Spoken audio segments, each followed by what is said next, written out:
আসসালামু আলাইকুম। আশা করি সবাই ভালো আছেন। তো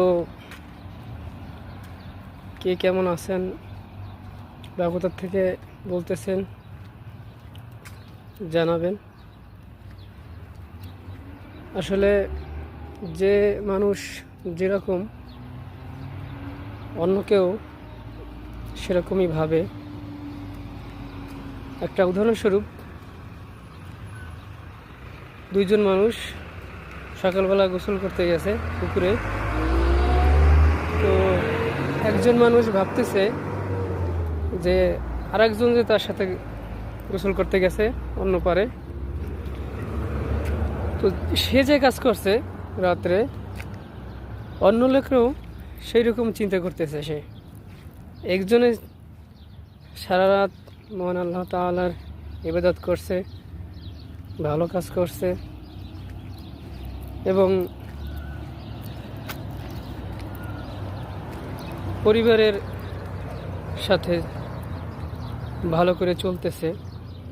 এরকমভাবে চিন্তা করতেছে যে ওই লোকটা আমার মতো এরকম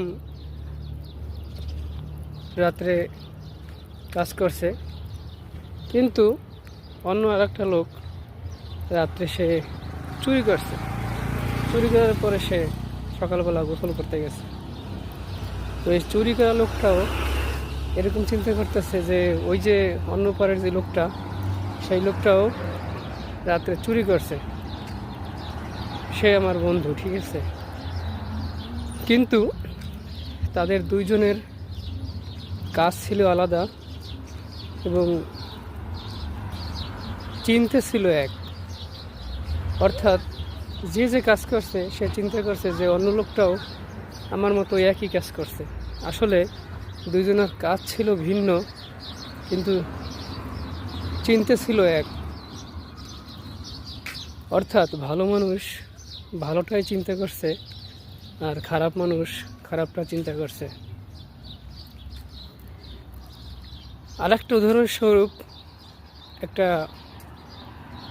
শিক্ষা নেওয়ার মতো ঘটনা বলি, এটার প্রতিকার স্বরূপ।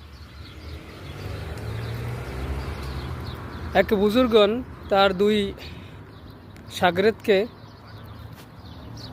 দুইটা মুরগি দিয়েছিল এবং বলেছিল, তোমরা এই দুইটা মুরগি দুইজনে আলাদা আলাদা জায়গায় গিয়ে জবাই করে নিয়ে আসবা, যেন কেউ না দেখে।